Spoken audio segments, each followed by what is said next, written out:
welcome to the local elementary school where we are going to be, we're set up for a health fair. As you can see, I do have my table set up ready for obesity in children discussion. I'd like to tell you what my goals for this presentation are. So to begin, I do want to just bring awareness to parents and children on the epidemic crisis of childhood obesity. I also want to encourage a healthy lifestyle as individuals, but also as a family unit. And I'd also like to, most importantly, focus on prevention, because prevention is going to be the key to what is going to help them for general health and wellness. So the objectives for this presentation are for the learner to be able to define obesity. They're going to be able to identify causes of obesity, also explain how to prevent it, and also name potential diseases that could happen because of obesity. As parents arrive, I do have a pre-presentation questionnaire that I'm going to provide them, and it's a 5-question questionnaire. The first question is just true, false, and the last 4 questions are going to be select the answers of what applies. This is just to provide me some baseline information of what knowledge they have on obesity itself. So what exactly is obesity? Obesity is just the excess of body fat.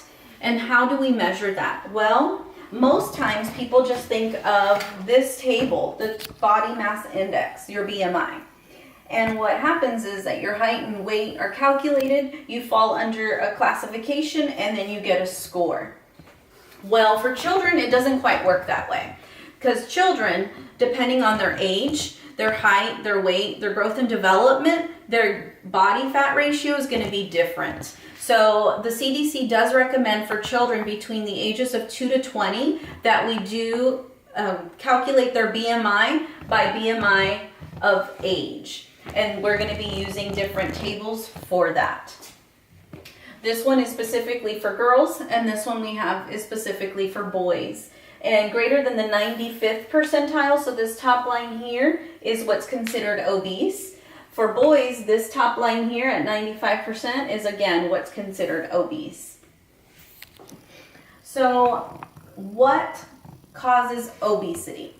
Well, we have decrease in physical activity. So that means just children sitting at home, playing video games, watching TV, those types of things, not being physically active. We also have abnormal feeding behaviors. So with that, those different contributing factors to abnormal feeding behaviors, there's going to be a lot of stressors. So such as being diagnosed with a severe illness. Also, maybe a death in the family. The parents becoming separated or divorced. Those types of stressors are going to cause your children to have abnormal feeding habits that are going to potentially contribute to obesity. We also have overnutrition. So overnutrition is just that, eating too much. Parents oftentimes think that their kids need 3 really big full meals in a day, when in actuality, you really don't. Children oftentimes feel guilty because they have food left on their plate, so they force themselves to eat it when their bodies are telling them that they're already full. Neurogenic abnormalities. So this doesn't contribute to a lot of different children for obesity, but it does happen. About 5 to 6% do have some type of organizational malfunction with their hypothalamus. So that's this organ here in the brain. It's this one right here. And so the hypothalamus functions for many different things. It helps regulate your body temperature, your weight, your emotions, your sleep, but it also helps contribute to feeding control. So if we're having some type of neurotransmitter abnormalities, that type of thing, that can affect your feeding habits as well. Genetic factors. So obesity is genetic.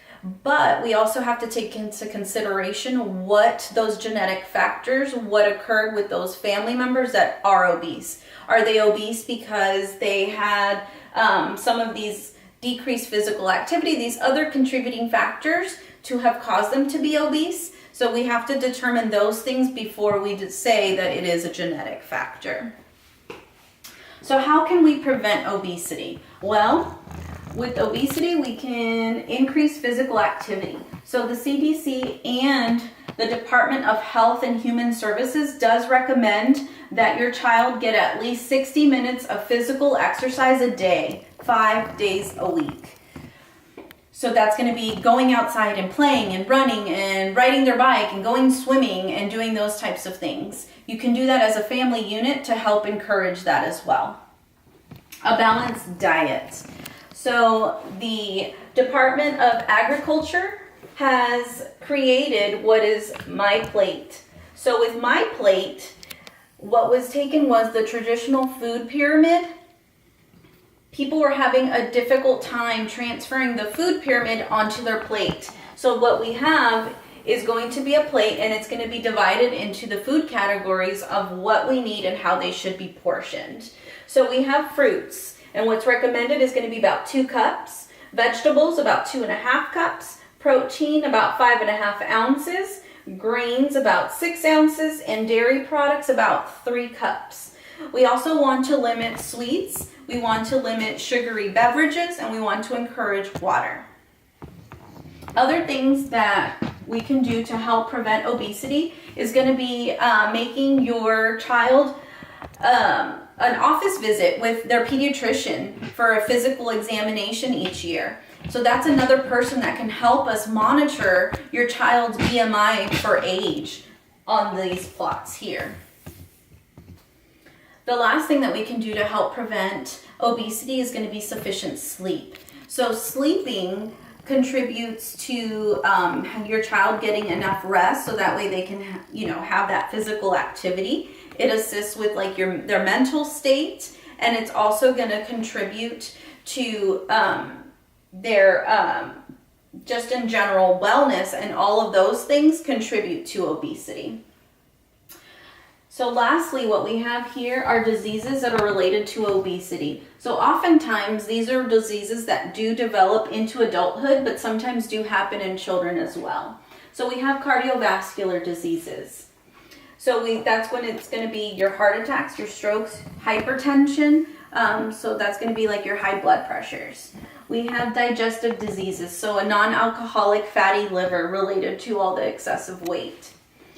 Oftentimes, actually the most common disease that people think of with obesity is going to be your diabetes type 2.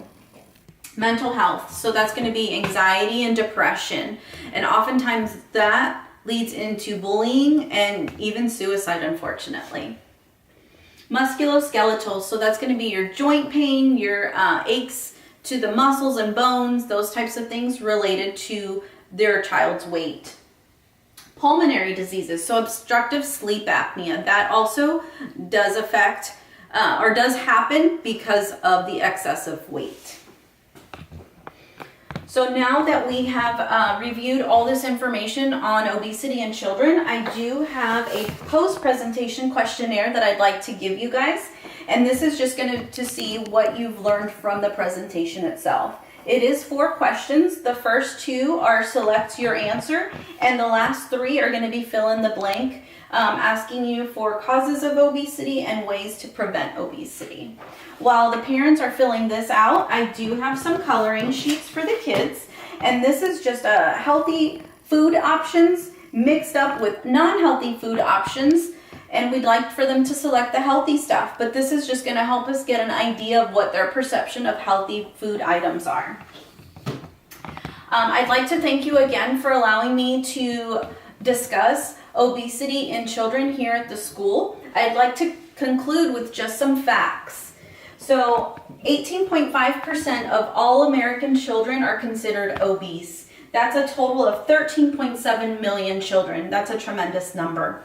The highest category of obesity is going to be in the Hispanics, which is 25.8%, Blacks 22%, Whites 14.1%, and Asians 11%. So together with prevention, we can bring those numbers down.